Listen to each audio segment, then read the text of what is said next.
ಸ್ವಾಮೀಜಿ ವಿರುದ್ಧ ಷಡ್ಯಂತ್ರ, ರಾಜಕಾರಣಿ ಬಣ್ಣ ಬಯಲು, big secret reveal.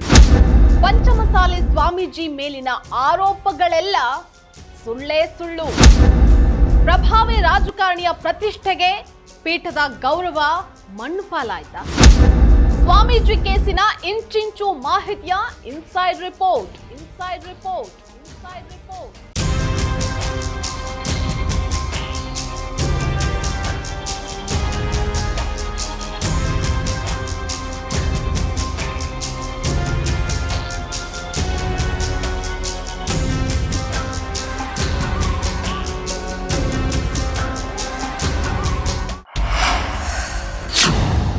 Ladies and gentleman, Panchamasali ಸಮಾಜದ ಸ್ವಾಮೀಜಿಯ ವಿರುದ್ಧ ಷಡ್ಯಂತ್ರ ನಡೆದಿರೋದು ಕನ್ಫರ್ಮ್ ಆಗಿದೆಯಾ?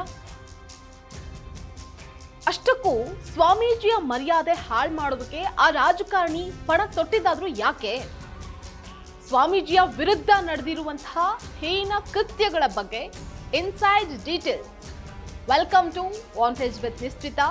ಇದು ನೆಲ ಜಲ ಭಾಷೆಗಾಗಿ ಪ್ರಾಮಾಣಿಕ ಪತ್ರಿಕೋದ್ಯಮ.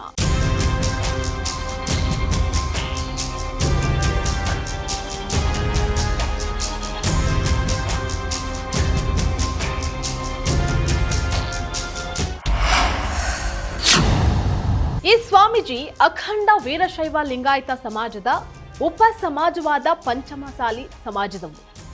ಇವರು ಹಣ ಬಲ ಮತ್ತು ತಮ್ಮ ಸಮುದಾಯದ ಭಕ್ತರ ಬಲದಿಂದ ಪ್ರತ್ಯೇಕ ಮಠವನ್ನ ಸೃಷ್ಟಿ ಮಾಡಿಕೊಂಡು ಮಠಾಧೀಶರಾದಂತಹವರು. ಬಸವಣ್ಣ ಹೇಳಿದಂತೆ ಎತ್ತಣದಿಂದೆತ್ತಣ ಸಂಬಂಧವಯ್ಯ ಮಾತಿಗೆ ಅನ್ವರ್ಥಕಾರಿಯಾಗಿ ಇದ್ದಂತಿದೆ ಈ ಸ್ವಾಮಿಯ ಇಂದಿನ ಸ್ಥಿತಿ.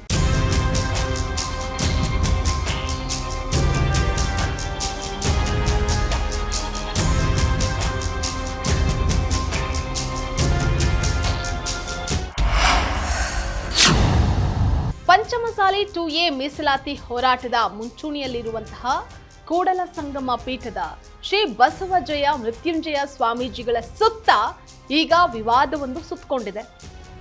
ಸ್ವಾಮೀಜಿಗಳ ಮೇಲೆ ಹಲ್ಲೆ ನಡೆಸಿ ನಂತರ ಹಣಕ್ಕಾಗಿ ಬ್ಲ್ಯಾಕ್ ಮೇಲ್ ಅನ್ನ ಮಾಡಲಾಗ್ತಾ ಇದೆ ಅಂತ ಅವರ ಶಿಷ್ಯ ಸಂತೋಷ್ ಮಂಜಣ್ಣಿ ವಿಜಯಪುರ ಗ್ರಾಮೀಣ ಪೊಲೀಸ್ ಠಾಣೆಯಲ್ಲಿ ದೂರನ್ನ ದಾಖಲು ಮಾಡಿದ್ದಾರೆ.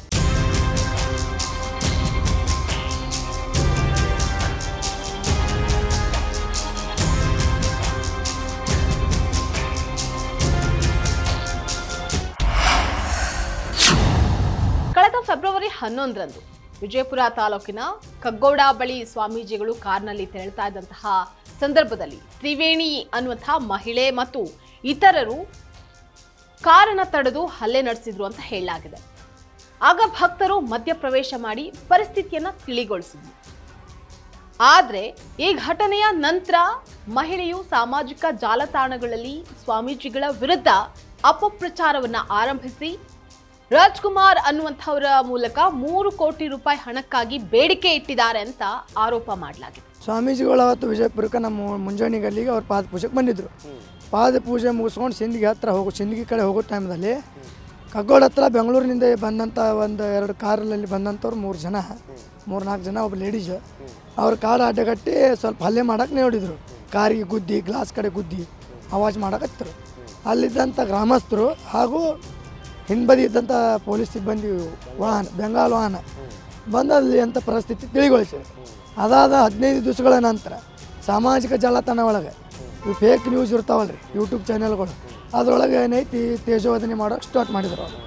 ಅಲ್ಲಿಂದ ರಾಜ್ಕುಮಾರ್ ಅನ್ನೋವಂಥ ಒಬ್ಬ ವ್ಯಕ್ತಿಯಿಂದ ಅವ್ರ ತ್ರೋಳಿ 3 ಕೋಟಿ ರೂಪಾಯಿ ಡಿಮ್ಯಾಂಡ್ ಮಾಡಿದರು. ಇನ್ನು ಈ ಪ್ರಕರಣಕ್ಕೆ ಸಂಬಂಧಪಟ್ಟಂತೆ ಈಗ ಸ್ಫೋಟಕ ತಿರುವು ಸಿಕ್ಕಿದೆ. ಬಾಗಲಕೋಟೆಯ ಪ್ರಭಾವಿ ರಾಜಕಾರಣಿಯೊಬ್ಬರು ಈ ಷಡ್ಯಂತ್ರದ ಹಿಂದೆ ಇದ್ದಾರೆ. ಆ ರಾಜಕಾರಣಿಯೇ ಇಷ್ಟೆಲ್ಲ ಅವಾಂತರಗಳ ಸೃಷ್ಟಿಕರ್ತ ಅನ್ನುವಂತಹ ವಿಚಾರ ಭಕ್ತ ವಲಯದಲ್ಲಿ ತೀವ್ರ ಚರ್ಚೆಗೆ ಕಾರಣವಾಗಿದೆ. ಈ ಇಡೀ ಪ್ರಕರಣದ ಹಿಂದೆ ರಾಜಕೀಯ ವ್ಯಕ್ತಿಗಳ ಕೈವಾಡ ಇದೆ ಅಂತ ಗಂಭೀರವಾಗಿ ಕೇಳಿಬಂದಿದೆ. ಶಾಸಕ ವಿಜಯಾನಂದ ಕಾಶಪ್ಪನವರ್ ಅವರು ಸ್ವಾಮೀಜಿಗಳಿಂದ ಎಲ್ಲಾ ಕೆಲಸವನ್ನ ಮಾಡಿಸ್ಕೊಂಡು ಈಗ ಪೀಠದಿಂದ ಉಚ್ಚಾಟನೆ ಮಾಡೋದಕ್ಕೆ ಸಂಚನ ರೂಪಿಸ್ತಾ ಇದ್ದಾರೆ. ಇದು 2A ಮೀಸಲಾತಿ ಹೋರಾಟವನ್ನ ಹತ್ತಿಕ್ಕುವಂತಹ ಹುನ್ನಾರ ಅಂತ ಭಕ್ತರು ಕಿಡಿಕಾರಿದ್ದಾರೆ.